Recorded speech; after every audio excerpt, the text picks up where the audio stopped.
Thanks for tuning into this episode of the Human Performance Outliers podcast with Zach Bitter. Alright everyone, welcome back to another episode of the Human Performance Outliers podcast. I'm your host, Zach Bitter, and I want to welcome everyone to this episode of the show. As a way to thank the listeners for helping me grow this podcast over the years, I'm going to continue a raffle option for all of you to have a chance to win a free consultation with me. So it's a 30-minute consultation that I will raffle off once per month. All you have to do to enter is share the episodes that you enjoy on whatever platform you find most interesting. The only thing I ask you to do is, if it's a social media channel, make sure you tag me so I see it and can save that and enter in the raffle. Or if it's somewhere else that you can't tag me at, take a screenshot and send that to me at hpopodcast@gmail.com. You can also enter the raffle by writing a show review on your favorite podcast listening platform. So if you do that, take the screenshot, send it to hpopodcast@gmail.com, and I will enter you in that monthly raffle.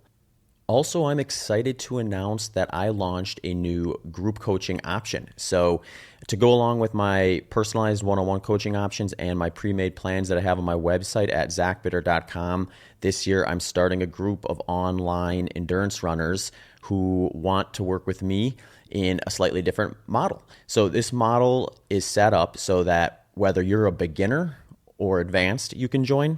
Whether you're training for something like a 5K or something as far as a 200 plus miler, you are welcome, and this setup will help you reach your goals. The way I have it set up is, if you subscribe, you will have access to my full catalog of training plans, which range from beginner 5K all the way up to advanced 200 plus miles. Along with that plan that you're going to use, you will have access to a weekly group meeting where you can ask questions about training. You can ask about adjustments to the plan to make it more personalized to you. You can engage with the other group members if you want. We'll get you all set up and ready to really personalize that plan to make sure that you're heading in the right direction for your event.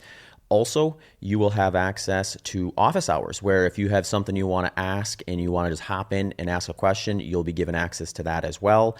I will be bringing in guest speakers who have a deep understanding of specific topics and things that we'll use to better your training and recovery process throughout the course of the year, as well as a private forum for all the members to engage with one another, share stories, share training tips, and just house a lot of the information that we'll go over on the daily and weekly basis as you're pursuing your race goals. So if you're interested in checking that out, just head to my website at zachbitter.com, go to the coaching tab. From there, you'll be directed to the team coaching option, and you can sign up for that and get onboarded to join the group.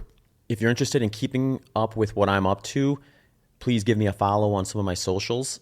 Follow me on Instagram at ZachBitter, on X, Twitter at ZBitter, and check out the brand new HPO podcast handles, which are just at HPO Podcast on Instagram and X/Twitter. Of course, all this stuff can be found quite easily on my website, which is the main landing page for everything I do at zachbitter.com. Here are some discounts and promos for the HPO sponsors. I have a full breakdown of how I use each of these products at the end of every episode. S-Fuels has a 15% site-wide discount, and right now are running a free 30-serving pack of their S-Fuels Train product with promo code HPOTrain. Hurry up on this one, though. They have a limited number of supplies. Go to sfuelsgolonger.com, promo code HPOTrain. John G. Apparel has 10% off with promo code BITTER10. Check out their AFO shorts if you're in the market for a new pair of running or gym shorts. That's johng.com, JANJI.com. Element Electrolytes has a free sample pack with purchase and satisfaction guarantee, meaning if you don't like it, they will give you your money back, no questions asked, and you don't even have to return the box. Go to drinklmnt.com/HPO to get that free sample pack and try out all their flavors with your purchase. Finally, Delta G Ketones has 20% off with BITTER20 promo code, and they also offer free consultations to help you assess how their product would best fit your lifestyles. Head to deltagketones.com. All links, promos, and discounts can be found in the show notes as well as every episode landing page. All right, Hayden, welcome to the show. Hey, thanks for having me on, man. I've been wanting to get on your podcast for, months now, and we finally made it happen. So happy to be on here with you. Yeah, absolutely. It's good timing, and I certainly appreciate you coming on now after what are we just maybe about a week and a half removed from what has to be one of the more fulfilling races of your career. I would guess.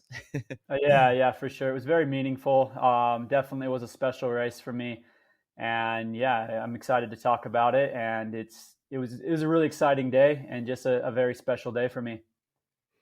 hmm Yeah, and just in general, I think with the sport of ultra running, it's just getting to this point now where we have since you and I have been in the sport, it's Western States has always been like a heavily competitive, sought after event where more or less the understanding is if you're standing on the line at Western States, you're going to be up against some of the stiffest competition that you can find in the trail side of the sport for sure. Now we have I would argue a few events that are sort of creeping up towards that in terms of you could make a fair argument that they're as close as they've ever been to Western States in terms of competitiveness. And I would say Black Canyon's definitely one of those. So you're here 9 days off of winning and setting the course record at the Black Canyon 100K. And to add a little bit of interest to the storyline, I would say is you're that was your first race back, right? You didn't do any training races or anything leading to that after your knee surgery? No, yeah, it was my first race back. So I got knee surgery on July 13th of 2023, and just kind of went through a lot of rehab. Did a lot of different styles of training with a lot of cross training, a lot of strength training. Just really worked my butt off to get back, to where I needed to be to race again. And I honestly didn't feel like I needed to put in a race, in the fall or try and force anything, before Black Canyon. I was going to run like a 50K, but I decided my knee wasn't ready yet. It just didn't feel like it would be able to hold up, and that it might actually put me backwards. So I decided to forego that and just set my sights on Black Canyon. And honestly, Black Canyon was a bit of a question mark for me as well, until about 4 to 6 weeks out from race day. I told myself I was going to, continue to rehab, continue to do what I needed to do, and see how it responded, see how my knee felt, do some training runs out on the course and different things like that to see exactly if it would be able to hold up for that distance, and especially, at those speeds and with that competition and everything else. And I gave myself a deadline. I said, 4 weeks out, I'll make the decision. So let's see, what happens, see how the knee feels. And then 4 weeks out, you make that decision if you're going to do Black Canyon or not. And so, yeah, about 4 weeks out, I made the decision that, yeah, I can do this. I felt confident enough in the knee, felt confident enough in my training, and felt like it could go really well, and was excited, really happy, really happy that I made that decision to run Black Canyon.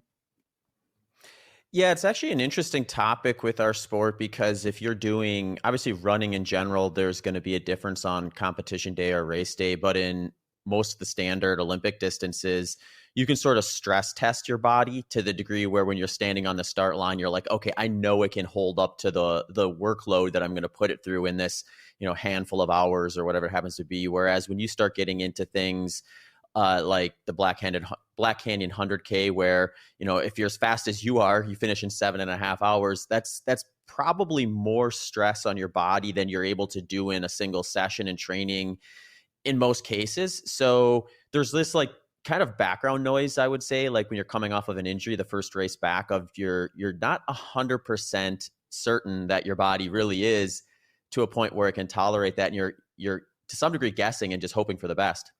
Yeah, I would say it's physically and mentally. A lot of people, like, mentally they have a hard time throwing themselves into a big competitive race like Black Canyon, and being confident enough to do that. For me, I I've been in the sport for 8 years now. I have consistently ran the most competitive races in the world. I've gone to UTMB like every year since I started my ultra running career, running one of the distances there. I've ran Western States 3 times. You were talking about, early on about how like we have a lot of races that are comparable to Western States competitive wise. In Europe, there's been a lot of those races, I would say, that are very comparable to Western States, just with the nature of the sport out there, and having a little bit more flexibility on how many elites they can add to their race and whatnot, and just the depth of competition in Europe. And I've raced in Europe, from the start of my career, and I've raced Lavaredo, I've raced a lot of very competitive races in Europe that I would say compare to Western States. So mentally, I felt fine. I felt like I didn't need a race to mentally have the confidence and be ready to race something like Black Canyon. I would say physically is kind of where I was at, because I still felt a little bit of pain in my knee about 8 weeks out, maybe even 6 weeks out.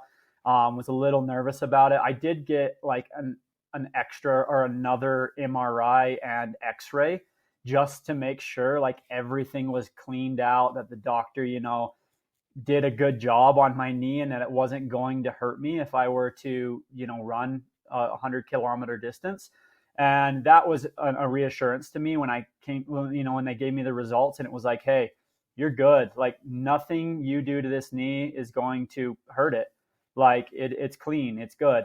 And so that definitely helped. But I think the biggest thing for me was I did do a stress test where I went out to the course. So the Black Canyon course is about 5-6 hour drive from my house. And I made the decision that I was going to go out and do a small training camp out on the course, like a 3-4 day camp, get on the course, get specific, work with my crew, do all these little things that might help me for the race. But also the point of that training camp was to test my body. So I did some big days before, like 1 or 2 pretty big days on the course. And then on the third day, I actually did the first 60 kilometers of the race at race pace. So this was 4 weeks out. I did that 60K and I did it under course record, and I did it about what I ran on race day. And so I had the physical, I guess, confidence after I did that 60K that my knee would be just fine, and that I was fit enough and strong enough to be able to run course record pace. And that's kind of was the last, I guess, thing that I needed to make the decision to not just physically, but mentally decide to run Black Canyon. Excellent. Yeah, it is, I'm sure, very confirming when you can do a 60K training run on course at course record pace, and then presumably if you're doing a camp, get up the next morning and put in some time and know that your knee isn't necessarily going to be something that's going to hold you back. Yeah, and I think it can come off maybe a bit risky to do something like that. But honestly, 100K race pace or like course record pace isn't that hard of a training run for me. Like it is, but it's not like it's like, running marathon race pace or 10K race pace or something like that. Most of my training runs are close to 100K race pace, but of course I'm doing it for 100 kilometers. In this instance, I was doing it for 60K. So I felt like 4 weeks was enough time to be able to recover. And because I hadn't been racing, leading into the race, I was able to do that. So it was, in essence, it was like getting a B race in before my A race, being Black Canyon. But it was on my own. It was under my own conditions. I was able to do it exactly how I needed to. So honestly, I think it was a good preparation for the race. Yeah, I mean, given the circumstances, I would say a controlled 60K where you can just mimic exactly what you want to do on race day is probably a better decision than jumping in a 60K or a 50K to kind of tune up for it. And you obviously had the opportunity to do that, so it makes total sense to me. I want to fill the listeners in a little bit about the background, as we just kind of started talking about your rehab from knee injury, and we were talking about Western States. And I know you're on the record saying very openly that it is a goal of yours to win the Western States 100 as well as Ultra Trail Mont Blanc, which for followers of the sport will know that that's no small feat. It's a legendary feat, I'll say. So it's cool that individuals like yourself are willing to kind of put yourself out there and make that kind of a public focus of yours. And The reason I bring that up is because last year at the Western States 100, I was spectating and crewing and pacing and just being a general fan of the sport of that particular event specifically. And I was just thinking, like, if I had to pick who's going to win this year, who are the kind of the guys on the short list, and you were definitely one of them. So you were fit heading in. Presumably you were confident that it was a year that you were going to be able to execute and win the race. Unfortunately, as Western States tends to be, it's a little bit of a coin flip as to what you're actually going to get, especially in those first 30 or so miles in the high country. And this year, or I should say last year, there's a lot of snow up there. And you had a bit of an unfortunate situation that had you withdraw from the race. Do you want to just fill us in as to kind of what kind of it played there at Western States? Yeah, so that was my third time, running Western States. The first year I was the eighth male, to finish. Second year I took second place. I was second overall. And then this third time I went in with a lot of confidence, feeling like, man, I'm fitter than I've ever been. I have my nutrition, I have my hydration dialed in. I'd learned from the past mistakes, from the 2 previous years. And Western States is my style of race. It has a good mix of everything that I really tend to do well at. It has some really good runnable stuff, but it also has some good elevation gain and some climbing and different things like that I tend to excel at. So I was like, this is my race. Like, I'm ready to go. I had dialed in everything that I needed to do for race day. And then I think it was about 2 weeks before the race, I kind of started feeling this slight pain in my knee. This pain had been kind of off and on for about 3 years. And I was like, no, like not again. Like, it's coming back. Because I'd gone through a section where I didn't really feel it much, and it felt like it had gone away. And then about 2 weeks before the race, I started feeling this pain underneath my patellar tendon on my left knee, and was like, man, like this is pretty bad. And it came back even worse this time. Like it felt pretty bad. I had to cut a lot of my mileage. I had to kind of adjust some things with my training. And I was like, man, like I don't even know like if I'm going to be able to start the race. And if I do start the race, I don't know if I'm going to be able to finish the race. And then, but I decided to start anyways. And I started the race, and I was running in the high country, like you said, in the snow. And I took a pretty bad fall. I fell into this like snow, I guess ledge. Like there was this snow bridge, I guess you'd call it, where the snow just gave. And when the snow gave, I stepped into it, and I fell into like a pile of rocks that were on the other side because the snow had been melted a bit on the other side, and there was like a little bit of a stream coming through there. And I smashed that left knee that was already hurting me into a rock. And when that happened, it like immediate pain. I mean, it hurt so bad. And I took a minute there to kind of compose myself and see, like kind of feel it out, see if I could continue to run. Limped on it a bit to try and move it and get some motion going. And it felt good enough that I could still kind of walk on it. And so I did that for the next like mile or two. And I could run the ups, but I couldn't really run the downs. And it kind of got a little bit better. But then once we started hitting the really steep downhills on that, after Robinson Flat, it started getting worse and worse and worse. And the more runnable the downhill, the steeper the downhill, the worse it would get. And yeah, I ended up having to drop out. I made it all the way to Michigan Bluff, pretty much walking most of it. And at Michigan Bluff, my crew was there, and I had to end up dropping out of Western States halfway through, which was very disappointing. Yeah, and then later on, I found out that I had fractured. So I had a bone spur underneath my patellar tendon that was giving me the issues, and I didn't realize that. And then when I had fallen, I had fractured that spur.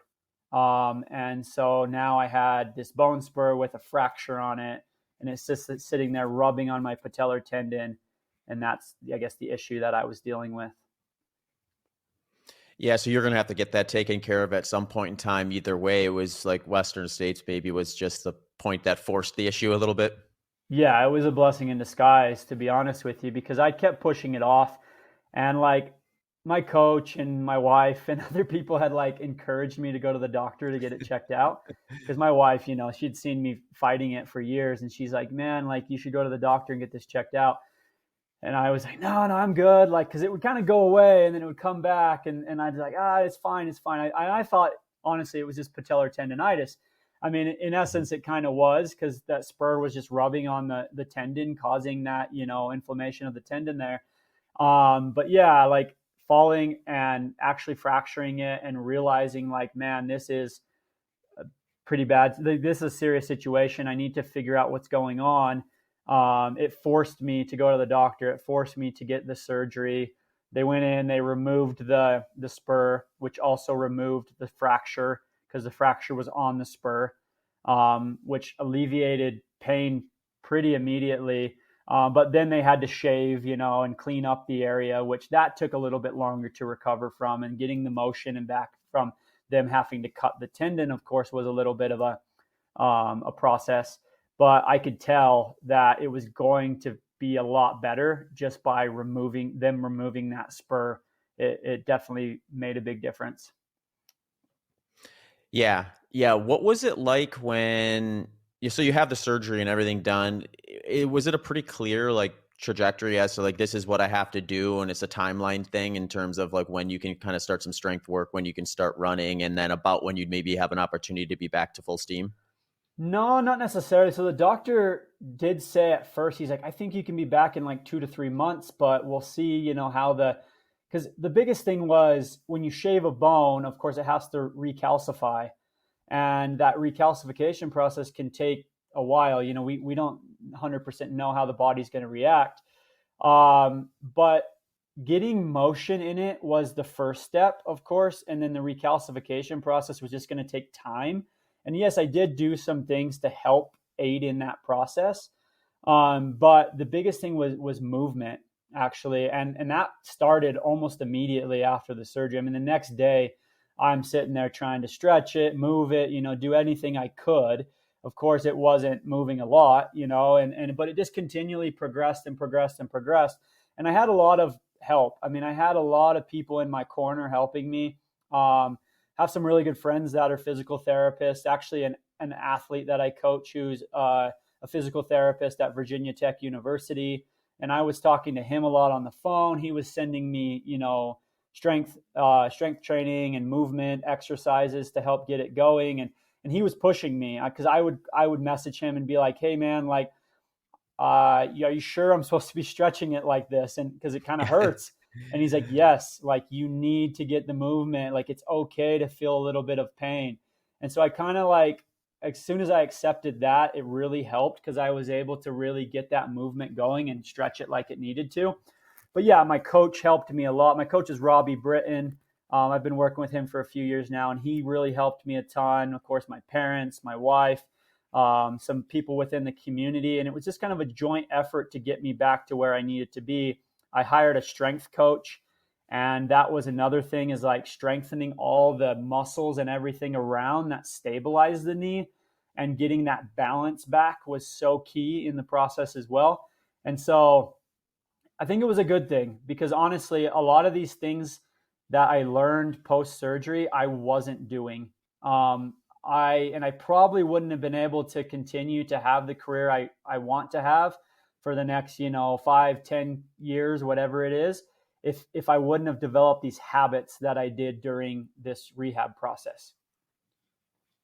Yeah, that's an interesting point. I know for me personally, I've had a similar trajectory where it was like strength training was always something I was interested in, but it was definitely not my number one passion. So it was like you get into the thick of a training block, or you get busy for one reason or the other, and it's like it's easy to trade strength training in for some more miles, or strength training in for something else that feels a little more like exciting in the moment. But I would say over the last nearly year or so now, it's become kind of a non-negotiable, where it's like, if I want to do the running that I know is going to get me where I want to be, that includes these movements, these routines, and they need to be as consistent as the running itself, or the running won't be there. So sounds like you're learning that as well. And it's something where now when you kind of look at your training plan, it's just that's part of the process more or less. Yeah. My training plan is a lot more balanced now, which is awesome. Like I'm actually running less miles than I have my entire career. So the previous, 7 years of my career, I was kind of known as a high mileage guy where I was running, 130, 150 mile weeks sometimes, probably averaging right around 120 miles a week. In this block to Black Canyon, I hit 120-mile running week. That was my biggest week, and that's when I went out and did that camp on the course. But every other week was between 80 to 100 miles a week, which is less than I've done in the past. But I'm also incorporating a lot more cycling. So in the rehab process, cycling was kind of one of the first things that I could do. And that movement on the bike actually really helped my knee to kind of stretch out and to get that movement back to where it needed to be.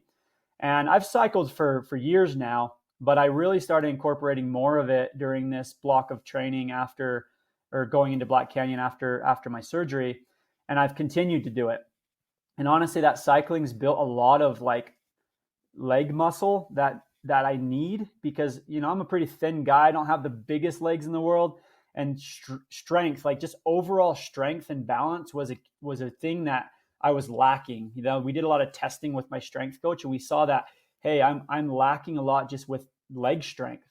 And the bike, I'm able to push a little bit harder on the bike. It works the muscles a bit differently. It builds some muscle that I need on my legs, and it gives me a lot more leg strength, plus incorporating the strength training as well. So my overall hours are actually higher than they've probably ever been of actual training, but it's more distributed. It's distributed evenly with strength, cross training, and running. So I'm not taking the running completely out, but I am lowering it a little bit and then incorporating more strength and more cross training, which is making me a more well-balanced athlete. And it's helping me actually focus on my weak areas when before I was just run all the time.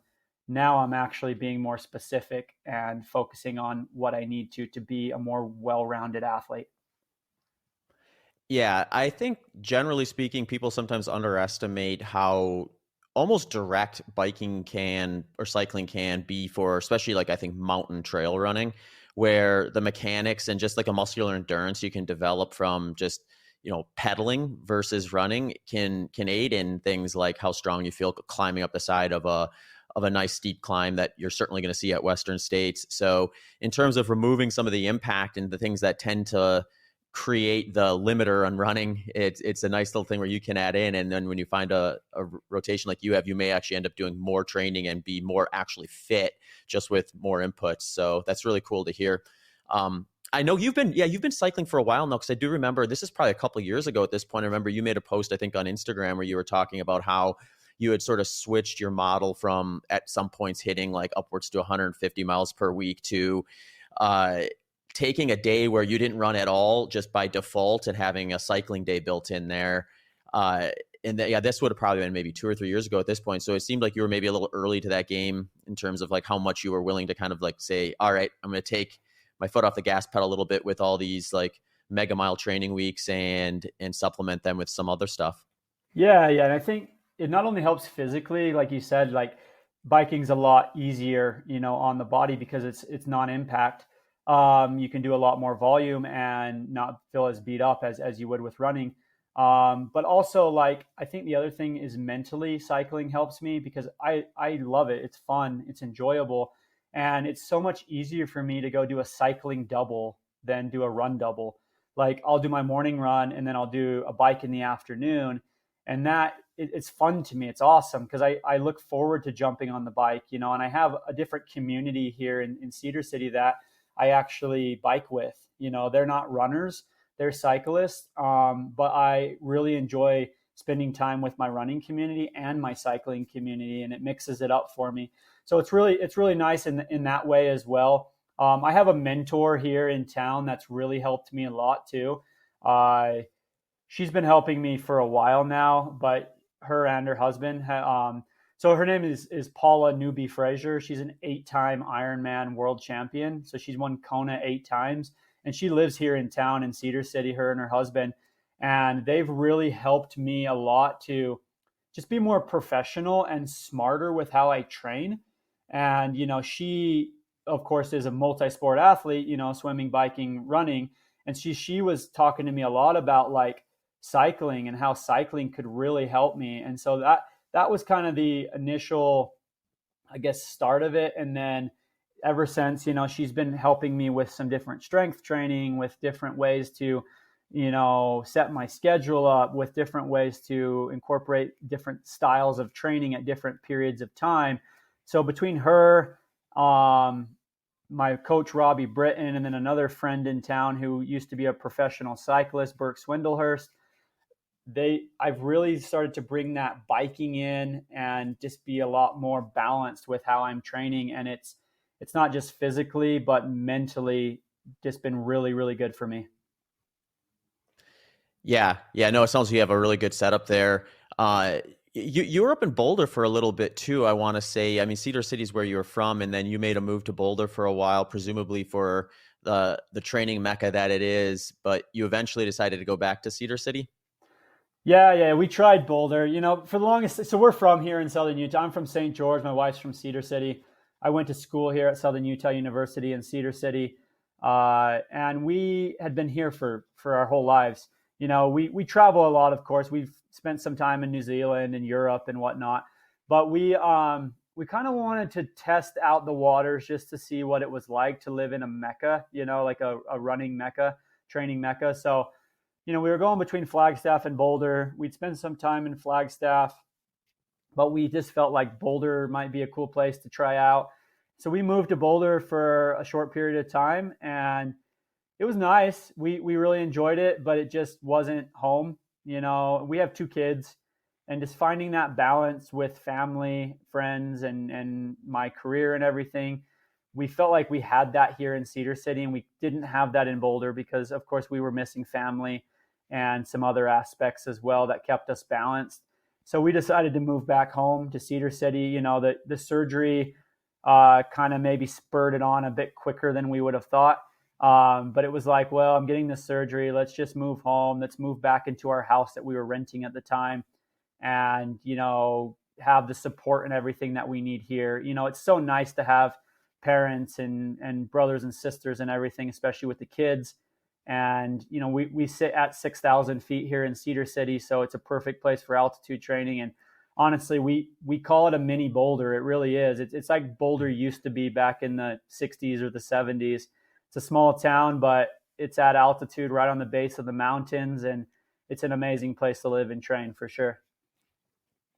Yeah, you're really not giving up much in terms of the training environment you have available to you by going back to Cedar City. It really is a nice spot that is just less recognized than Boulder. So I'm sure you're getting your fill in terms of altitude exposure, steep climbs and descents and everything. That's going to be really good tools for preparing for the events that you're doing. Yeah, I mean, we have the Tusher Mountains like right out our front door, like pretty close, and if anybody's ever seen the Tusher Mountain Race, like it's a pretty legit mountain range with, 13,000 foot peaks. And it's a really, awesome spot to go train and get really specific mountain training. But then we also have St. George, which is 30-40 minutes away, which is a desert, and gets up to 100 plus degrees in the summertime. So honestly, for like Western States training, Cedar City's ideal because a lot of the trails here in Cedar and just up the mountain are very, very similar to the high country of Western States. And then you can go down to St. George, beginning of June, as you're training for Western States, and you can get that heat training in. So we got a little bit of everything, honestly. And it's a really nice spot to live. It's affordable, and we have family and friends to keep us balanced. Mm-hmm. Yeah. Yeah, I want to pivot a little bit back to Black Canyon, actually, because one of the reasons why I find you such a fun person to follow is because you're pretty open about some of the stuff that you're doing and kind of the reasoning behind it and stuff like that. So after Black Canyon, I think very, very shortly after, you posted some details about kind of how you went about fueling and hydrating that particular event. And I wanted to dive into this topic with you because I know you've also, this isn't just like numbers that I presume you were just guessing at and they happen to land there. You've also done a fair bit of testing, treadmill testing in various conditions to really kind of fine tune what it is you're going to want to try to execute from the fueling and hydration side of it. But for the listeners, you had posted that from on the Black Canyon 100K. So this is a 7.5 hour effort. You were averaging 109 grams of carbohydrate per hour, 486 milliliters per hour of fluid, and 1,063 milligrams per liter of electrolytes. I found that interesting because, for one, I wanted to ask you just like, was that the plan to target roughly those numbers? Did you have to, out of necessity for one reason or another, deviate from the original plan and that's just where it landed? Or what can you tell us about kind of how that ended up getting structured and then put into place? Yeah, so that was the plan the whole time, was to hit over 100 grams of carbohydrates per hour. Of course, the hydration strategy changed a bit as the race went on, and I didn't know exactly what the temperatures were going to be, but that is one thing that I do test a lot. So one of the reasons I go out before races, or, train in a very similar environment to what I'm going to encounter on race day, is to test out some of these fueling strategies and hydration strategies to know exactly at what points in the race I'm going to be drinking. So, the amount of liquid that I need to be taking in, the amount of carbohydrates, see if my body can handle it in these certain, weather conditions and different situations.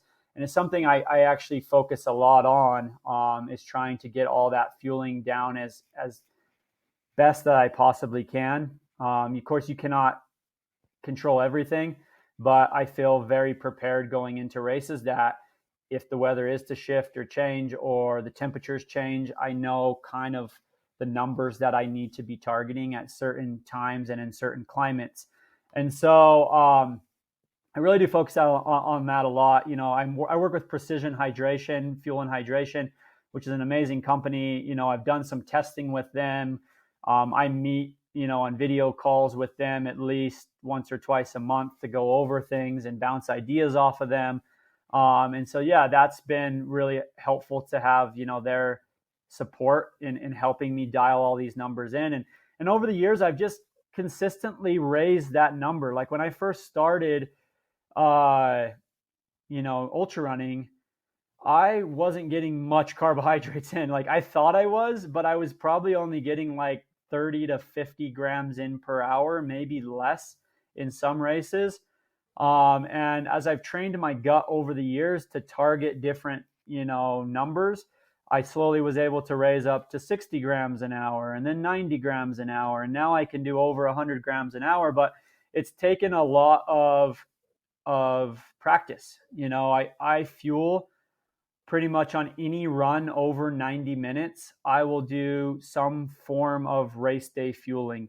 That is to train my gut to be able to handle those liquids and those carbohydrates, but also my mind, to be able to consistently eat and make that kind of just a routine. That way on race day, it's no different than I've done in practice. And a lot of these training camps that I do, I'm targeting those numbers. And yeah, like going into Black Canyon, I had no gut issues. I had no bathroom issues targeting those numbers. And so I stuck to the plan. And on race day, I was able to hit those numbers exactly how I wanted to, and had no issues along the way on race day as well. And, having those higher numbers just allows me to be able to sustain faster paces and faster efforts or harder efforts for longer periods of time. And it just makes sense, right? The more fuel you put in, the harder you can go, the faster, longer you can go. Yeah, I'd be interested, when you've done your testing in the past, have you gotten tests that would suggest that your carb and fat metabolism is going to be at a certain ratio at certain intensities that you're building that stuff off of? Or is it more, I would imagine 109 grams per hour, it's super unlikely you're not going to have your glycogen defended. So it could be something where you're like, well, if I can get this in, why not? Because it's going to supplement it. Or did you actually have the lab results show like, hey, at this intensity, this is my split. This is about how many calories per hour it's going to take for me to sustain each hour of this race. And therefore, that's the number I'm aiming for.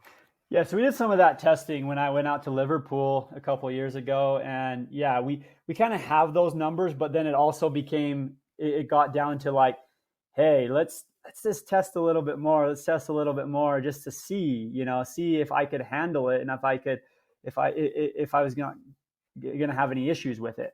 And it's just kind of slowly increased just a little bit.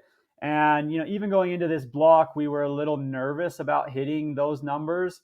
But as I did it, training run after training run after training run, I think my longest run doing it was around 5 hours, and I held up perfect, had no issues. It was like, well, like, let's try it, let's try it on race day. And it ended up working out really well. So yeah, I do have some of those numbers. I'd probably want to test them again, just because I feel like I'm at a little different spot now too, fitness wise and different things like that, and just efficiency and whatnot. But yeah, I do. It was just kind of more of like, let's test it and see if you can handle it. Mm-hmm. Is that something you're going to aim for in a similar manner at Western States, or is going up to 100 miles and then the additional duration that entails with that change your fueling strategy at all? I mean, we'll see. I'm going to do some test runs with it, some longer runs. Probably will never, I'm not going to get up to 10 plus hours with it, Yeah. but I will. I mean, I did it for 7.5 hours here, right? And I might do another 7-8 hour effort, with the same fueling strategy to see. But yeah, that is the plan, is to, continue to do the same thing at something like Western States. I've trained a lot with Jim Walmsley over the years, and I know Jim is getting 100 plus grams of carbs in per hour. And that's kind of where I got the idea from, because I was out on some training runs with him and I was asking him about his fueling and kind of calculated in my head. And I was like, wow, this guy's getting, close to 100 grams in per hour. Like, maybe this is what it takes, to be able, and I need to do the same thing. So that's when I first started testing it. And, it's worked for me. It's really worked. And a big reason is the Precision Fuel and Hydration products. They're just easy for me to get in. They're pretty much flavorless, and I don't do well with flavors, but I can get in, flavorless stuff pretty easily. This textures as well, and the Precision texture seems to work really well for me. And so yeah, I will, because I mean, Western States is pretty high intensity race. I mean, for the course record at Western States, it's like, I think the average pace is like 8:30, right? My course record at Black Canyon, the average pace was 7:20. So it's not that far off, especially considering the elevation gain is a lot more at something like Western States. But yeah, and of course on those climbs at Western States, that's going to require a little bit more glycogen. I'm going to be burning a little bit hotter, as I'm climbing up some of those big climbs, coming out of Devil's Thumb and whatever else. And so, yes, I do think, like, to be able to do what I want to do at Western States and the goal that I have at Western States, I need to be hitting those same numbers. Yeah, I had Elov Olson on the podcast after he ran very quickly at the Tunnel Hill 100 mile or at the end of last year. And he was targeting, he's a bit of a higher fuel guy himself. He said for like 50 or 80K to 100K type efforts, he's typically up into the 100 gram per hour range. He did say he brought his down to like, I think 80, 85 for 100 miles, because he thought like the relative intensity would be as such that he wouldn't quite need to. And for him, it sounds like maybe you're a little bit different than him in terms of where that line is. But he said when he starts getting up to 100, that's where he kind of starts noticing with like continued input, he starts getting a bit of a bottlenecking in his digestion.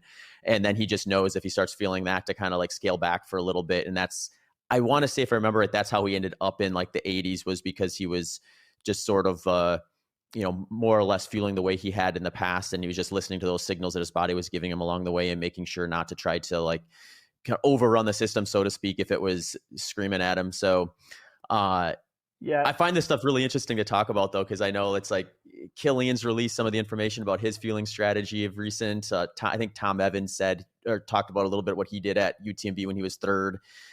So I find it to be a fun conversation. Yeah, I know from the testing that I've done, I know that like 90 grams is sufficient. Like if I could get in around 90 grams in per hour, I should be just fine. So that is kind of like the lowest number that I'd probably want to, target. But if I can get in, 110 grams, like why not? It might allow me to do just a little bit more. But yeah, I'd probably have a similar, I guess, strategy as Elov is like I'd probably start around that 100 gram per hour. But if things were to bottleneck or I feel a little bit, nauseous or something like that, and I feel like I need to back off just a little bit, I could back it down to like that 80 to 90 range. And I know that I would be just fine at that. But I haven't experienced that yet over these 7, 8 hour distances. But of course, Western States is 14, 15 hours, potentially 13 hours on the right day. And I think I think I could handle it, but I always have an A, B plan just in case, things were to change and I needed to adjust on the fly. Yeah, and to some degree, sometimes that's the name of the game with 100 milers is waiting for something to happen you didn't plan for and knowing how to adjust when it does so that you don't have it hit you too hard. And accepting that that's probably going to happen to everybody so that to some degree you just take your turn and then hope that you're able to keep things moving in the right direction to the point where you're where you want to be at the end of the day, which for you sounds like is going to be on the top of that podium if things go well. Yeah, that's the plan. That's the plan, but got to execute. So, Right on. No, I'm sure it'll be fun to watch you compete. Here are some discounts and promos for the HPO sponsors. I have a full breakdown of how I use each of these products at the end of every episode. S Fuels has a 15% site-wide discount and right now are running a free 30-serving pack of their S Fuels Train product with promo code HPO Train. Hurry up on this one though. They have a limited number of supplies. Go to sfuelsgolonger.com, promo code HPO Train. John G. Apparel has 10% off with promo code BITTER10. Check out their AFO shorts if you're in the market for a new pair of running or gym shorts. That's johng.com, JANJI.com. Element Electrolytes has a free sample pack with purchase and satisfaction guarantee, meaning if you don't like it, they will give you your money back, no questions asked, and you don't even have to return the box. Go to drinklmnt.com/HPO to get that free sample pack and try out all their flavors with your purchase. Finally, Delta G Ketones has 20% off with BITTER20 promo code, and they also offer free consultations to help you assess how their product would best fit your lifestyles.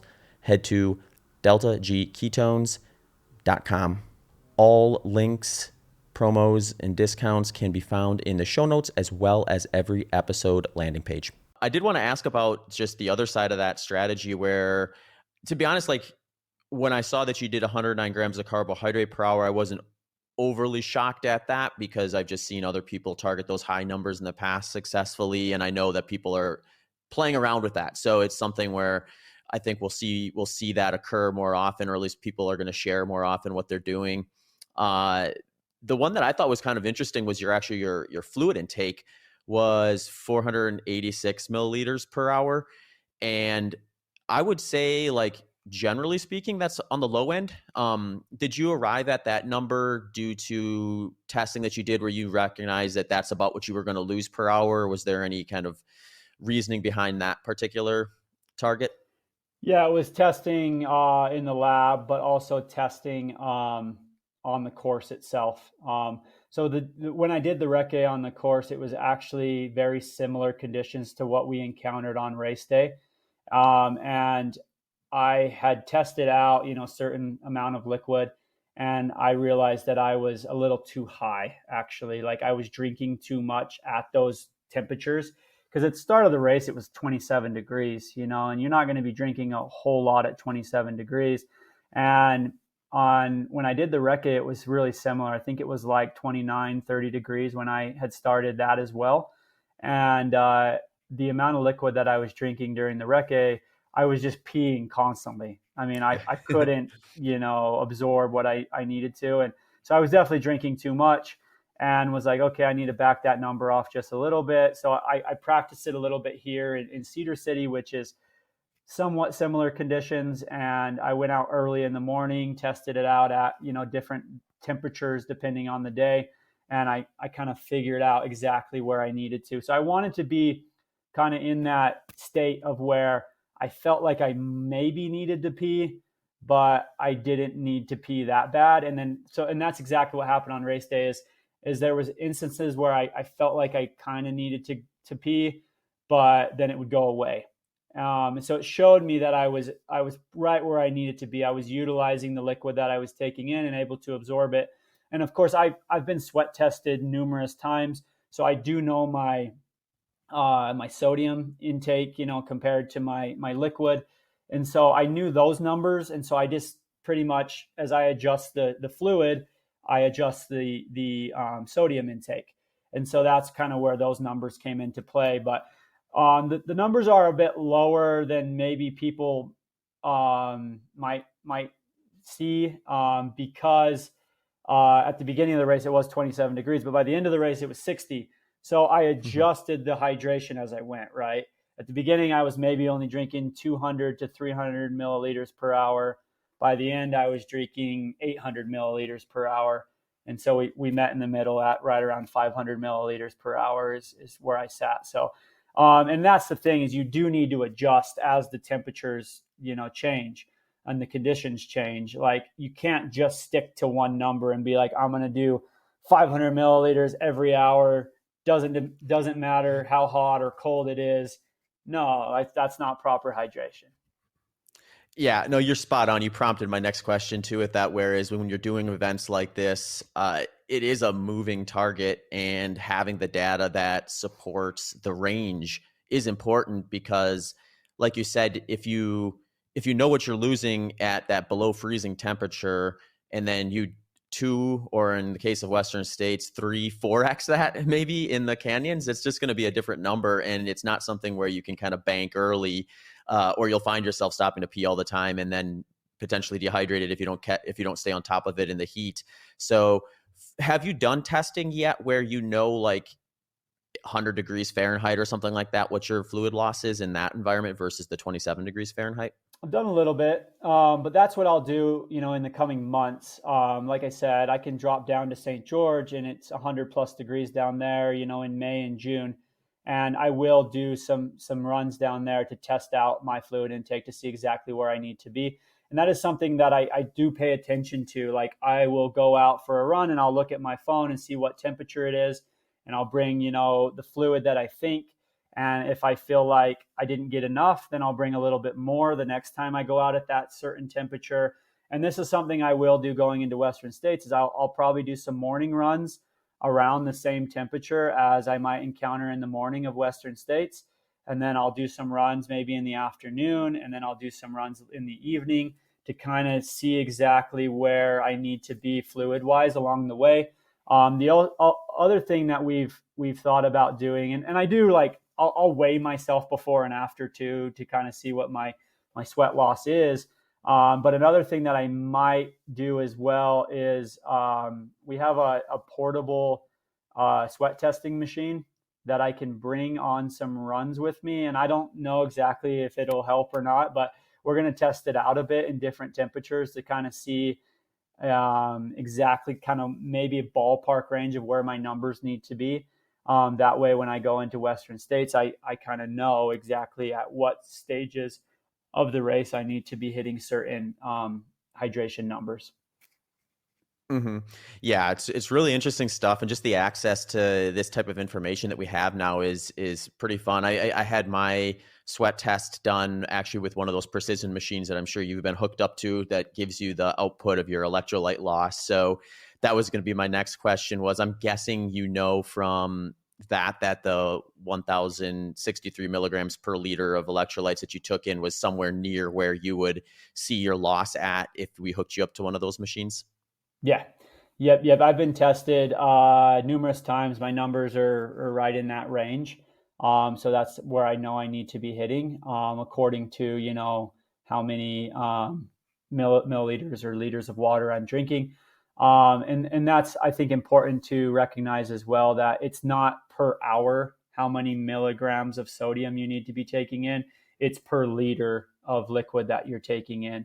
So for me, I'm usually right around that 1-to-1. So if I'm drinking, 1,000 milliliters of water or a liter of water, I need to be taking in 1,000 milligrams of sodium.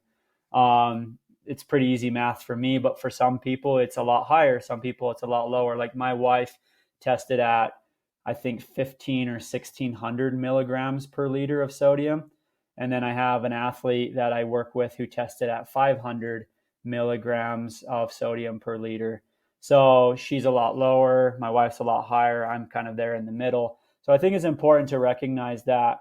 But yeah, I think it's just like the important thing is to take the time and get as specific as possible. Like Mhm. it's pretty easy to do these things. You just have to do it. Like you just have to think about it. Like, how easy it is to just go and like look at your phone and see what the temperature is, and be like, okay, well, I'm drinking 500 milliliters per hour at this temperature. This seems to be about right. No, maybe I need to add a little bit more. Maybe I need to take a little bit, less. And then it's just pretty simple to do that. You just gotta, I guess, be aware of it and take the time to just do it. And I think it can alleviate a lot of issues, especially those nutrition, hydration issues that most people encounter on race day. I mean, that is the number one reason why most people struggle in races or DNF is a nutrition or a hydration issue. And so dialing all that in is very important. Like this morning, I was actually on a call with Precision Fuel and Hydration talking about my plan for Western States. And so we're 4.5 months out from Western States, and I'm already getting everything set up. We were talking about cooling strategies. We were talking about crewing methods, and we were getting all that put together now. That way, in this next block of training that I'm going to do, I can practice those things. That way, when I show up on race day 4.5 months from now, I know exactly what I'm going to do. I have no question. I'm completely prepared. I don't have to stress about all those things, in the week leading into the race. I know exactly who my crew is going to be, what we're going to do. We've ran through it all together and we're ready to go. And so I guess the chances of things going bad are a lot less, and we also have backup plans just in case something does happen. But it's like doing that in advance is so important, and that's why I was on the call this morning with them, 4.5 months before race day. Mm-hmm. Yeah. Yeah, it's a lot of logistics with Western States, and I think like when you are at a spot where you finish second there, it's like there's only one spot to go to better yourself, and that's winning. So, in order to win a race like that, you want to have everything set up so that your T's are crossed and your I's are dotted, and you're certainly in the process of doing that right now, it sounds like, which is exciting for me to hear. Yeah. Like I think somebody asked me after Black Canyon, they're like, "Oh man, this is such a big win for you. Like I'm sure you're so stoked. You're happy about it." And I'm like, "Yeah, I'm very happy about it. It's a special day. I'm definitely stoked about any win that I get, especially a win at Black Canyon." But I said, "This is a semifinal. The final is Western States. Like this is a stepping stone to Western States for me." And that's exactly how I took it. Like the day after Western States, I was on the phone with my coach planning stuff for Western States. And it's like, I celebrate. Yeah, I enjoy it. I had a great time with my family.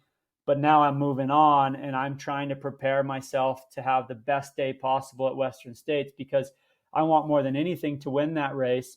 And I know what I'm capable of at that race. I've never ran a complete race at Western States. I've done well. That second place was probably the closest I've come to complete race, but I messed up on so many things that day that I think caused me to take second place. And honestly, like I know what I'm capable of on that course. I know what time I'm capable of running. I just want to run a complete race there. And I know if I can run a complete race, I can have a great day. I can run a super fast time and I can potentially win, and it's just focusing on what I can control.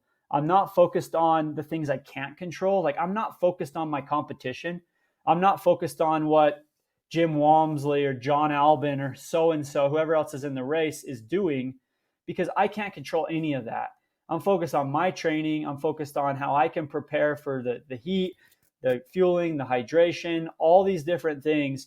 And as I focus on what I can control, I know that I'll show up on race day prepared. And as I dial in those things, I'm really hard to beat. I can't control if Jim beats me and he has a better day than me, but I can control what I can do so that I can run a fast time and make it hard for him or whoever else to try and beat me. And so that's what I focus on. Yeah, no, it makes sense. It's one of those things where the duration is so long. If you start running someone else's race too heavily or doing too much responding to what they're doing, you find yourself in a situation where you might make mistakes that they're making and not know it until it's too late, and then you've dug yourself into a hole as well. So it sounds like you're thinking about it in the right way. I think with this kind of brings me to a topic I wanted to ask you about, which is another data piece that came out. I believe it was Liam, who is Aid Station Fireball on social media, is always got some sort of like data figure from races, and he was sharing just the distribution of pacing that you had at Black Canyon, and then also what Rachel Drake had. And the similarities between the two of you were that there was a very evenly paced race, as far as we could tell. It's tough with a course like Black Canyon because obviously it's a harder course in the second half. So like an evenly paced effort is going to produce a positive split. But your positive split from 50K to 50K was only like, I think 15 minutes or something like that. So it's like when you weigh in the fact that the first, like, what is it, 19, just past 19 miles is mostly downhill, and then you get some nice climbs at the end, that's probably about as close to even as we've seen on a course like Black Canyon. And I'm curious about that. Was that intentional in terms of, were you like paying attention to certain things to know like, okay, this is how far or how fast I can go early on without it costing me at the end so that I am able to be strong in those later stages of the race? Or is it more just how that kind of played out? Yeah, like I had a time goal and I had a range, of what I felt like I needed to be within, and I wrote that time down on my pace bags or my crew bags. Sorry, my crew bags. So my crew knew exactly where I was, and I would check, and I wasn't paying attention to my watch really that much. I was just kind of racing and running how I knew that I needed to, and focusing on just kind of the things I needed to focus on, like fueling, hydration, like running within myself, different things like that. But I did kind of have an idea. Like I felt like I could have hit 7 hours and 20 minutes. That was my goal time for the race. And that was based off of the training I'd done and everything else. And I'd run this race previously in 2020, of course, and I won it in 2020. So I had experience on the course. And I knew that the second half of the course was the hardest part of the course. That last 40K is where the race is won or lost pretty much every year. And so I knew that I needed to have legs for that last 40K. So that was the goal, was to run that last 40K at a faster, harder effort than that first 60K. But it changed a little bit because people started pushing those downhills at the beginning so fast. I did back off a little bit just to make sure that I saved a little bit. So I was running at the top end of my splits, of my course record splits that I had set, but I knew that I was still in range and I knew that I'd be okay. And luckily, I think, because of the fueling, because of maybe backing off a little bit here, backing off a little bit there, I was able to have a lot of that energy for that last 40K and run that very, very fast. That being said, too, there were some course changes like in the weeks leading into the race. So the 720 was based off of last year's course, under ideal conditions, of course.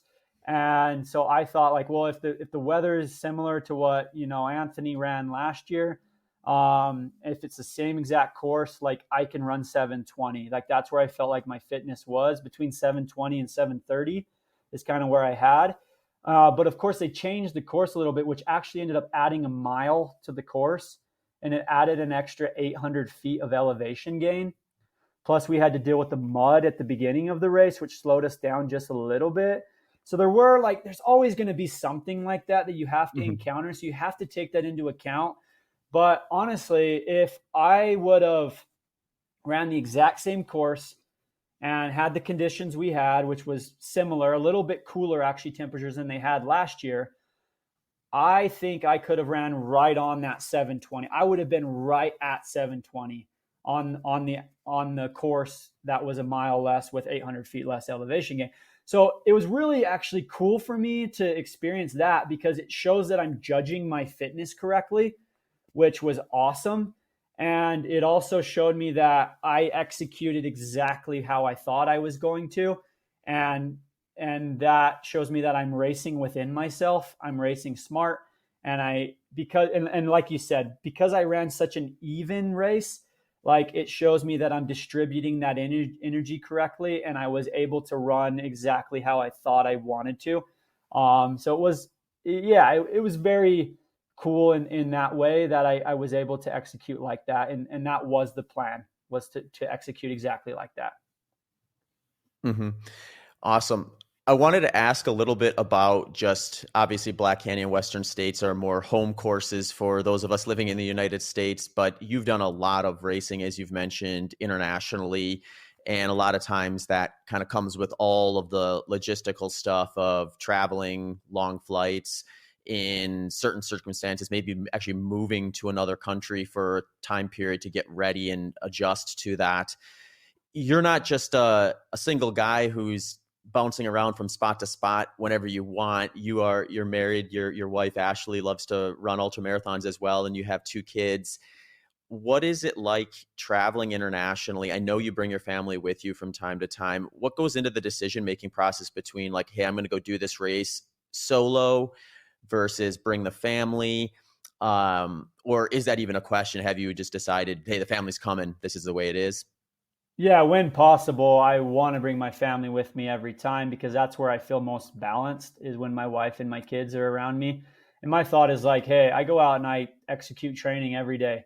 I have great workouts, great long runs, at home with my family, my kids. I go for a long run and then I'm a dad, the rest of the night. And then I wake up the next morning, I do the same thing.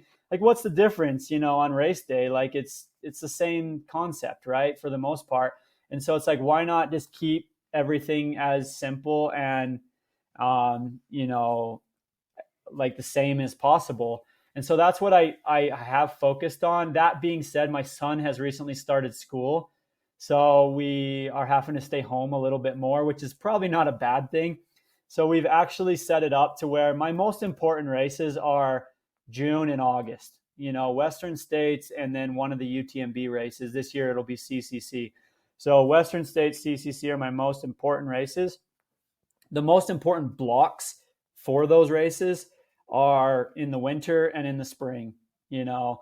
And so the thought process now has been let's stay home, winter, spring, get the most important blocks done at home where we can be, in a comfortable environment and execute exactly how we need to, get as fit as possible. And then in the summer, we're going to go spend, a short period of time in France, in a place called Tignes, which is at altitude, to prepare for CCC. And then if we want to do some traveling as a family, do some vacations and whatnot, we'll do that in the fall.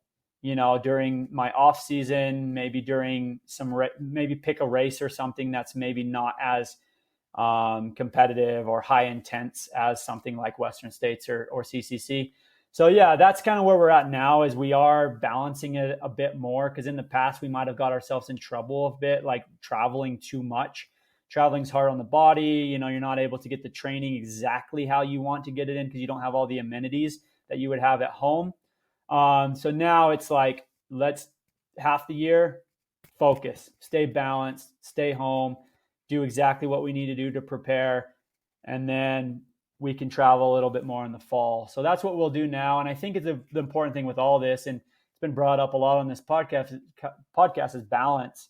Whatever you feel like gives you balance and wherever you feel most comfortable and excited and just at ease is probably the best place to be for your training, for your racing, for anything that you're wanting to do. And I think that we've kind of found that now after years of trying different things out.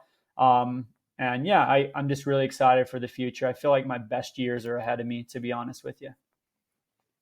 Yeah, no, it sounds like you're setting yourself up very well to be able to execute for years to come. And I think just like from following you, I know how much of a emphasis you put on your role as a father and a husband too. So when you're doing these things, I know that's not something that's just in the back of your mind, but it's a primary decision making thing. And when I think of like my years as a teacher, the students I had the opportunities to travel more, for whatever reason it happened to be. Usually it was their parents were involved in something that required travel, or they were just very interested in travel in general.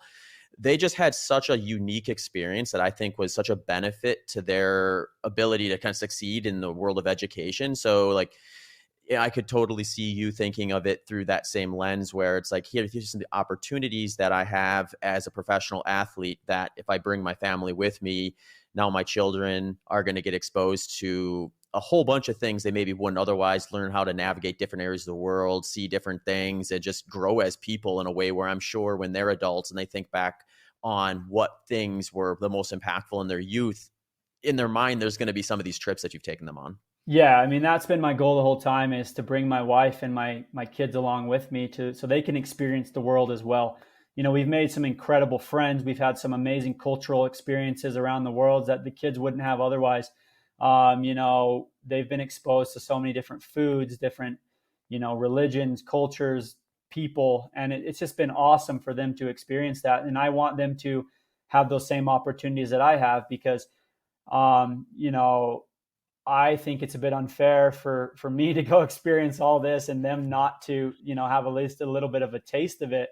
And yeah, there's a time and a place for it, but we tend to work it out the best way we can. Luckily, I have an amazing wife who actually is a teacher. And so even when we're like abroad or doing stuff, she's able to kind of keep the kids in a good routine and rhythm and educate them. And she just loves being a mom, and she's very supportive of me and my career, and it's just really awesome to have her, by my side throughout all this. And that's what we are. We're partners, and we're trying to be the best parents we can. And that's what I focus on. Is I try to be the best athlete when I need to be the best athlete, try to be the best husband when I need to be the best husband, and the best father when I need to be the best father, and try and balance that as much as possible. I'm not perfect, but I'm trying my best, and I think that's what really matters.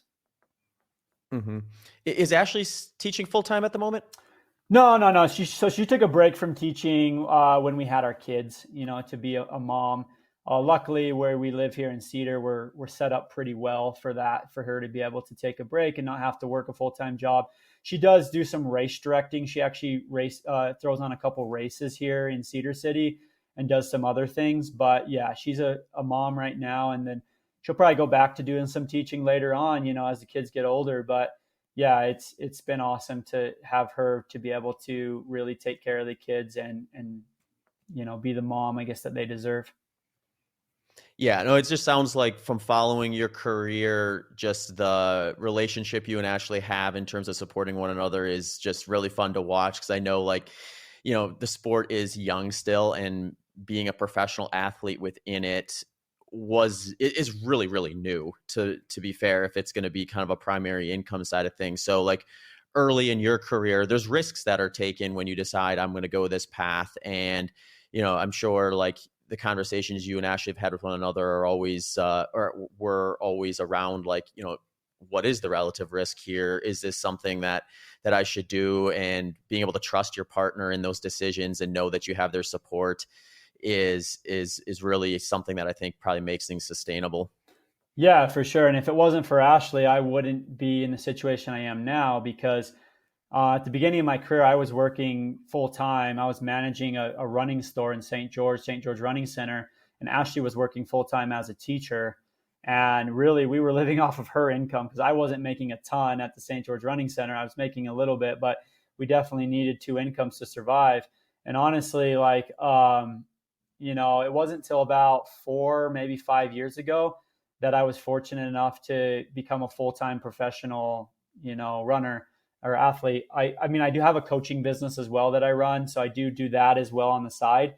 But for the most part, I'm a full time, athlete, which is awesome to have that support, from my sponsors. I mean, in particular, Hoka has done so much for me that I can't thank them enough for providing the funds for me to be able to do this as a full-time athlete, but all they've done, outside of the funds as well, as a company, and the support that they gave me, after my knee surgery. They could have just let me go and been like, hey, we don't ever know if you're going to come back from this. But no, they supported me through the entire thing, signed me to a new contract, not knowing, what I would be able to do recently.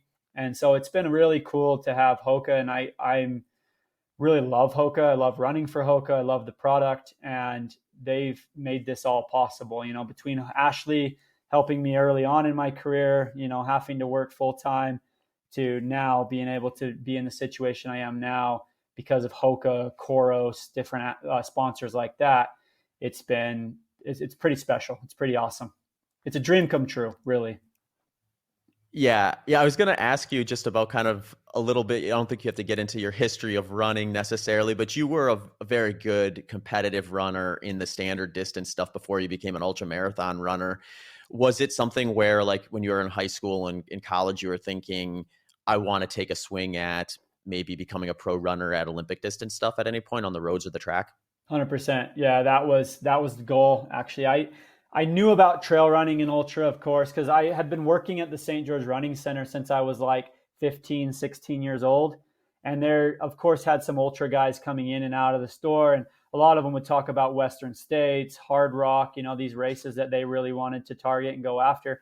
And I started researching those races, from that. I'd hear them talk about it in the store, and then I'd go online and watch videos about it and whatnot. And I was like, oh, yeah, someday I'd love to do ultra running. And I remember like running with my collegiate teammates, and we'd do on these long runs. And I just really excelled at long runs. Like, the longer the run, the better I got. And like, we'd get to the end of long runs, especially hard long runs, and nobody could stay with me on the team. And it was this kind of like, man, I loved it. Like, I loved going long, and I loved those opportunities to really just run for long periods of time. And my collegiate teammates would be like, we can see you being like an ultra runner someday. And I'd be like, yeah, maybe someday when I get older, like, when I'm like 40, 50 years old, maybe I'll run it. But I want to do like marathoning, and I want to like try and chase an Olympic team for like the 10K and stuff like that. And my biggest goal was the marathon. Like, after college, I thought, I'm going to go into marathoning. I'm going to try and make the Olympic trials. I'm going to try and make the Olympic team. But then, yeah, I got kind of coaxed into signing up for the U.S. mountain running champs, and then Speed Goat. People have heard that story, and Yeah. just kind of went from there. Like, I fell in love because I was like, wow, I can run a marathon, or I can run even longer than a marathon. And I can do it in the mountains and on the trails, because like, I grew up like hunting, and I grew up fishing, and I grew up camping and hiking long distances with my dad across the Uinta Mountains and different places like that. So I loved the trails, but I didn't realize that you could kind of bring them both together, and it was still very competitive. And when I got into the ultra scene, and I saw that, oh man, I can bring both these together and marriage them, it was like, sign me up, man. Like, this is what I want to do. This was what I was made for. Yeah, it's funny you mentioned that, because I think it's just an interesting piece to the sport of ultra running right now is, and you probably see this as a coach yourself. I see it with coaching clients that come to me now, where they're coming from such a different range of backgrounds, where I've got some clients now where it's like their background is backcountry hunting, and it's like they want to be ready to go and pack an elk or whatever happens to be out from deep inside the backcountry, and that doesn't come from sitting on the couch. Yeah. So they're interested in this stuff, and I think we got guys like probably Cam Hanes to credit for a lot of the awareness around this sport and how it can be used as a vehicle to that lifestyle as well. But yeah, I mean, that was my introduction to ultra running. I grew up hunting with my dad when I was tiny, like a little guy, and like, hunting is like a religion here in Southern Utah. Everybody hunts. And so like, I grew up doing that. We'd go out and get an elk or a deer every year, and then we'd eat on that elk the entire year. And it was clean, good meat that we were eating that entire year, and like, we'd go out for like the whole entire day, and we wouldn't eat anything, like maybe have a granola bar the entire day. And we'd just move through the mountains, like, And then if we actually killed something, we'd have to pack it out. And so like it was like, but I loved those days. Like I looked forward to hunting season every single year. And I still continue to do it, with my dad today. Like we hunt every fall, and it's something I look forward to. And it's a way that I can feed my family. Like recently I've really focused on increasing my protein intakes, which has been key for me. Like really trying to hit higher and higher protein numbers, which is helping me with recovery and a bunch of other things. And as I go and I hunt, and kill an elk or a deer, that helps me in that. And so it all works together. It's kind of funny how it all kind of started with that, and now it's continuing to, provide for me and help me with my career. And it's just kind of, I guess that's kind of where the roots all started, was from doing that with my dad. And I still really enjoy it to this day.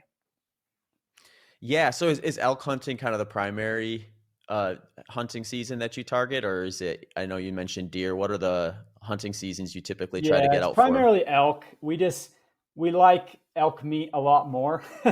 Like it's tastier, it's better. And like where we live, there's a lot of elk. And so we love hunting elk. And we bow hunt. We do archery. We don't rifle hunt, which it's a lot harder to archery hunt and to bow hunt. But it's also a lot more challenging, and it's a lot just, I think it's a little bit more fair for the animals as well. But we just really love the archery side of it. And we really enjoy doing that every year. But yeah, it's mostly elk, but we do some deer hunting as well sometimes.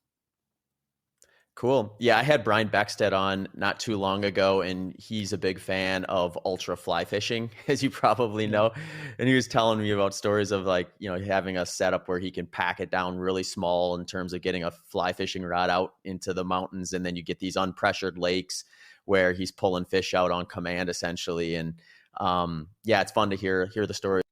Yeah, we've done that as well. We do a fly fishing trip most years, me and my dad, and that's super fun as well. We'll go to Alaska and catch a bunch of salmon, and then it's like you just fill the freezer with like fresh caught salmon, fresh, hunted elk, and it's perfect for the family, and it really aids in training and everything else as well. Yeah, get fit and save a little on the grocery bill. Yeah, exactly. Awesome, Hayden.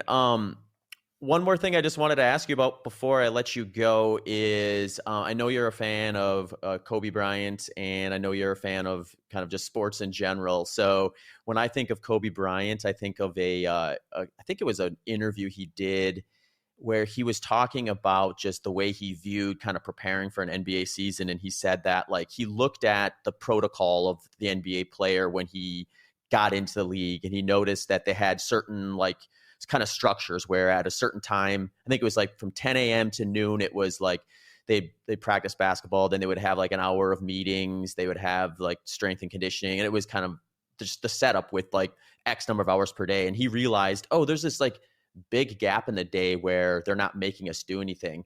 And he started running the numbers. He's like, well, if I fill that gap with 2 hours, 3 hours of extra work every day for the first 5 years of my career, at that point, no one will be able to catch up to me because I'll have banked so much training and additional practice that if someone decides, hey, I got to catch up, it'll be too late because I'll already be off and running. And I thought that was a really interesting view of things. So do you have anything that you think about in kind of similar light with ultra running where you're like, all right, in the off season, I am going to implement this, or I'm going to try this, or maybe it's something that's not in the off season, just in general, that you think about as I'm going to do this because I think other people probably won't, and it's going to give me an advantage? Yeah, for sure. I think the biggest one, so recently I've been kind of listening to some podcasts and different people talking, and they've mentioned something about recovery, right? The importance of recovery. And a lot of people say oh, I just don't have the time. I come home from work, or I do this or I do that. I don't have the time to implement proper recovery. If I was if I was a professional athlete and I didn't have a full-time job, I could do the recovery. And it's no, I don't think that's the case. how easy is it, like before you go to bed, to do an hour of recovery? Whether that be some form of like activation, strength work. It could be rolling. It could be like the compression recovery boots. It could be anything like that. And I would say, yeah, that's kind of the big thing for me, especially coming off this knee surgery, is usually an hour, 30 minutes to an hour before every run, I'm doing some form of strength training, activation, something like that. And then an hour after each run, I'm doing some form of recovery. Or the hour before bed, I'm doing some form of recovery. So in essence, if you look at that, say I run twice a day, and then I have my little bit of recovery at night, I'm getting an extra 3 to 4 hours of recovery, activation, strength training in every day that a lot of people probably aren't getting in. That's on top of the running and cycling that I'm doing. And I don't count all those. I count a little bit of that in my Strava and on my training, but I don't count all of that, hours that I put in with those little things. And I think those make it possible for me to have really good days every single day. They help me recover and they help me be activated and ready to go to have my best workout or my best session every single day. So I'm getting quality in every day. So I would say like that's kind of my thing, is like, and that's been a more recent thing, is focusing a lot more on recovery and focusing a lot more on strength training. Like Kobe said, seeing those times when maybe I could just be like hanging out, on my phone looking at Instagram, and instead taking that time to go do something useful for my training, like activation or recovery. So it's putting the phone down and utilizing the time that I'm given every day to put in just a little extra work, even if it's an extra 30 minutes or an hour or whatever it is every day. Awesome. No, that's great. Before I let you go, Hayden, if you want to just share with the listeners where they can find you, website, social media, and that sort of stuff. Yeah. So you can follow me on Instagram. It's Hawks_Hayden on there. That's pretty much the most active I am is on Instagram. You can also follow me on Strava. So I do put all my training up on Strava. Strava is my favorite social media app, to be honest with you.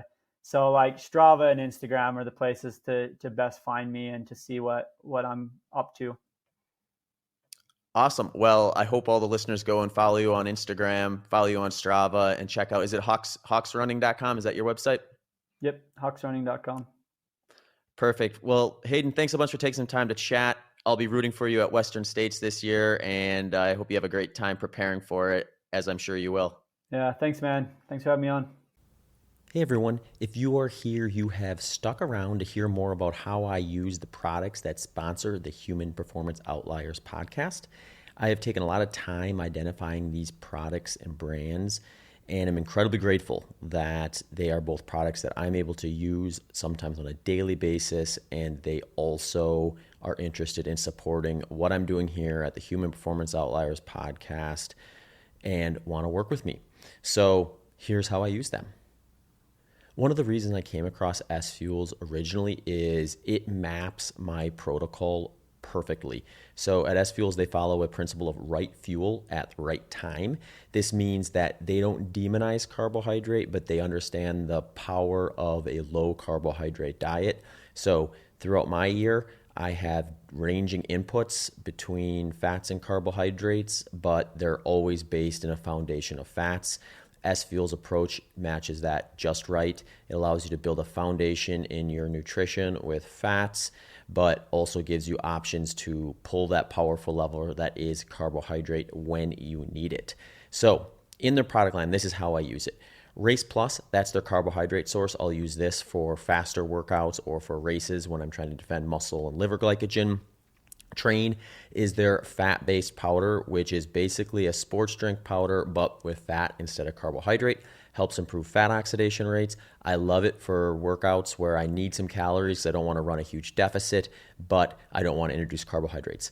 Side note, this actually makes a great high-fat smoothie as well. So if you're interested in that, check out my Instagram reels. I've got some smoothies on there that I've used this for. Revival is a protein powder that I will use post-workout and post-race a lot of times. This is something I can easily mix into something like full-fat yogurt or in that high-fat smoothie that I mentioned.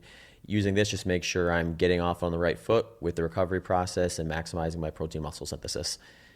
Next is Primed. Primed is my go-to caffeine source when working out. It gives you 80 milligrams of caffeine, but they make it in a way where it will help with focus, won't have jitters, and can help you with the fat oxidation benefits of caffeine consumption, as well as the reduction in perceived effort.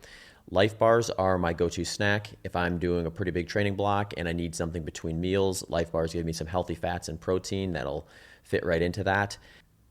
Finally, Keto 3. Keto 3 is a product that I'll use basically to replace anything I would have used granola for in the past. So I keep a bag of this around and I can sprinkle that on top of things that I would have previously put granola on when I want to keep the fats and the proteins high and the carbohydrates low.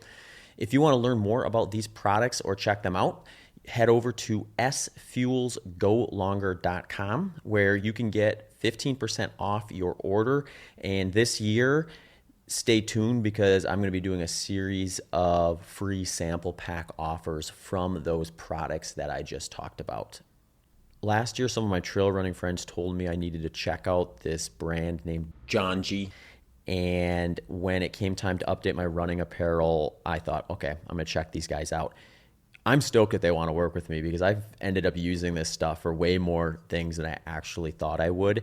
My main focus when I'm picking out workout gear and specifically running gear is how does it actually like sit on my body while I'm going through the different mechanics that are important to running or strength work and things like that. So the more a product can function the way it's supposed to, but stay out of the way, the better as far as I'm concerned. So their kind of lightweight, breathable, moisture wicking type of setup works really well for me. They're shorts. They're AFO middle short. I actually got 2 pairs of these, and I find myself using this for everything, basically. Like I've used them for short intervals. I've used them for long intervals, taken them out for long runs, easy runs. I even go to the gym with them. So I need both those pairs. I've been going through them. They have an odor-resistant tack to it, too, so I can usually get a few workouts out of them before I need to wash them. And I just find like my range of motion is great in it, regardless of whether I'm doing those short intervals, long run in the gym, doing mobility routine type stuff or like muscular endurance strength stuff and all sorts of different activities. So that short is going to be in my rotation even when the temperature picks up. I got a couple long sleeve options too from them. There's the Repeat Merino long sleeve and the Rover Merino hoodie. So the Repeat Merino I've been using as kind of like either a base layer if it's really cold out that I'll put on first and then something else over it.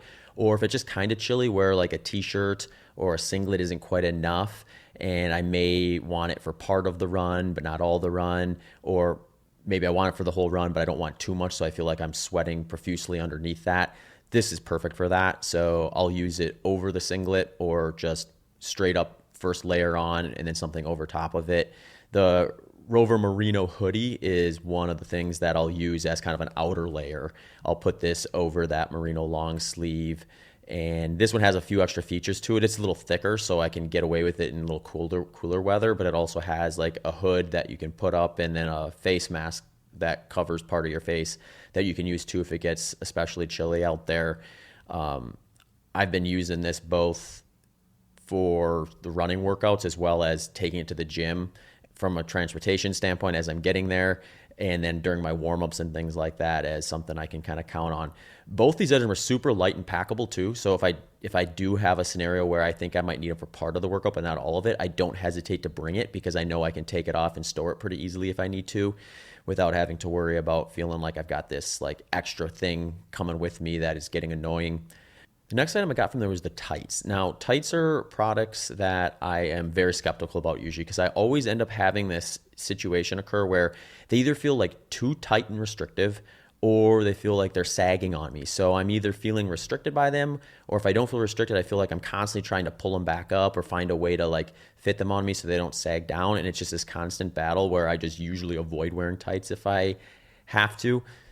These ones are much different than that. I'm loving these. I'm wearing these on all the cold weather days where I want that full protection layer, and they sit on me so perfectly. I can even stuff stuff in the side pockets. They've got these side pockets on either side. I put my phone in there. I've even taken my outer layer off and rolled it up and stuffed it in that side pocket. I don't feel like it's creating a situation where it's getting in the way or causing it to sag. Also, full range of motion. I've used this for faster runs and slower runs, and that's usually my test. If I can do a speed workout in the tights, then that's great, because that means I'm moving through my gait cycle smoothly. And if they're not sagging on top of it, that's a bonus. I also picked up their Atlas multi-pant, which is a little bit more robust than the tights. So if you're looking for something for more of an outer layer, a little warmer, this would maybe be a little bit of an option. I've been using it on colder days for running, and just as a way to wear something warm to get to the gym or during my warm-up during that. I love these because they taper down really nicely, so I'm not catching it on the side of my shoe as I'm going through my gait cycle or a movement in the gym. But they also have these really long zippers on the side, so if I do want to peel them off or put them on, I don't have to take my shoes off or feel like I'm fumbling around with it a lot. They also pack. They pack up real nicely too, so you can roll them up into the back pocket. And then if I do find that I'm taking them off partway through a workout, I don't feel like I have this like extra piece of gear that's like bogging me down much. If you're interested in checking out John G, you can get a 10% discount. Use promo code BITTER10, that's BITTER10, and go to johnji.com. That's JANJI.com. And if you do like to shop at REI, they are also available there. Element Electrolytes has been my electrolyte of choice for quite some time now. They're actually back sponsoring the podcast for the third year. That's how long I've been using them. I actually got my sweat test done last summer, where I found out that I lose 614 milligrams of electrolytes for every liter of fluid that I lose. And it's not uncommon that I'll lose a liter plus of fluid per hour, especially when it gets a little bit warmer. So I'm usually using electrolytes in my workouts, especially as they go beyond an hour, or if the temperatures are a little bit warmer, or if I'm just going through a lot of fluids for one reason or the other. My protocol right now is I'll do a half a pack of one of their chocolate flavors in my coffee in the morning before my morning training session. And then I'll do another half a pack to a full pack of usually watermelon in my fluids that I'm taking on during and after that workout. Their product specifically has 1,000 milligrams of sodium, 200 milligrams of potassium, and 60 milligrams of magnesium. So you can go a long way with one packet. Some of the other flavors they have available are citrus, watermelon, orange, grapefruit, raspberry, chocolate, mango chili, chocolate caramel. They actually right now just rolled out their seasonal options. One reason to keep an eye on Element is they will do seasonal releases where they have limited time offers. And right now their seasonal option is chocolate mint, chocolate chai, and chocolate raspberry. If you check them out and you like that sort of idea of mixing something with your tea or coffee or your hot chocolate, if you want to make yourself some hot chocolate with this, you can do that. Definitely check out the mint and the chocolate raspberry. I love both of those. If you do want to try them out, you can actually get a free sample pack right now with your first purchase. You just have to go to drinklmnt.com/HPO. Put in that /HPO, and that will offer up that free sample pack, as well as let them know that you're a supporter of the Human Performance Outliers podcast. Delta G ketones is a product I've been using for just over a year now. I started using them early last year as a test to see if it was something I was going to want to use in my training and racing. I wanted to stress test them in something longer, so I actually used them at the Rocky Raccoon 100 as my first kind of test of will these handle for the duration of a 100-miler versus just what I would notice in kind of day-to-day workouts and things like that. And they are something that I'm going to keep in my routine. So my basic go-to is the Delta G Performance. The reason I chose Delta G over all the other exogenous ketone supplements out there is they have a formula and a dosage that is supported by the research that we have to date. So they are the company that got the DARPA funding to design for special forces. They've done 50 plus published studies, 20 plus ongoing studies. My protocol with them is just to take a single bottle of that Delta G Performance before a key workout or before a race. And if I'm going to be doing a race that spans longer than 3 hours, I will take another bottle every 3 hours while I'm out there. So if you're interested in more details about exogenous ketones and delta G specifically, I would encourage you to check out episode 351, Exogenous Ketones and Performance, with Brian McMahon. You can also, right now on their website, they understand that this is something that is new for people, and they want to make sure that you are using it right and that you know what you're doing. So you can do a free consultation with them if you go to their website at deltagketones.com. If you do decide, hey, I want to check this stuff out and see what my experience is like, you can get 20% off and let them know you support HPO by using promo code BITTER20. That's BITTER20 for 20% off at deltagketones.com. Thanks for tuning into this episode of the Human Performance Outliers podcast with Zach Bitter.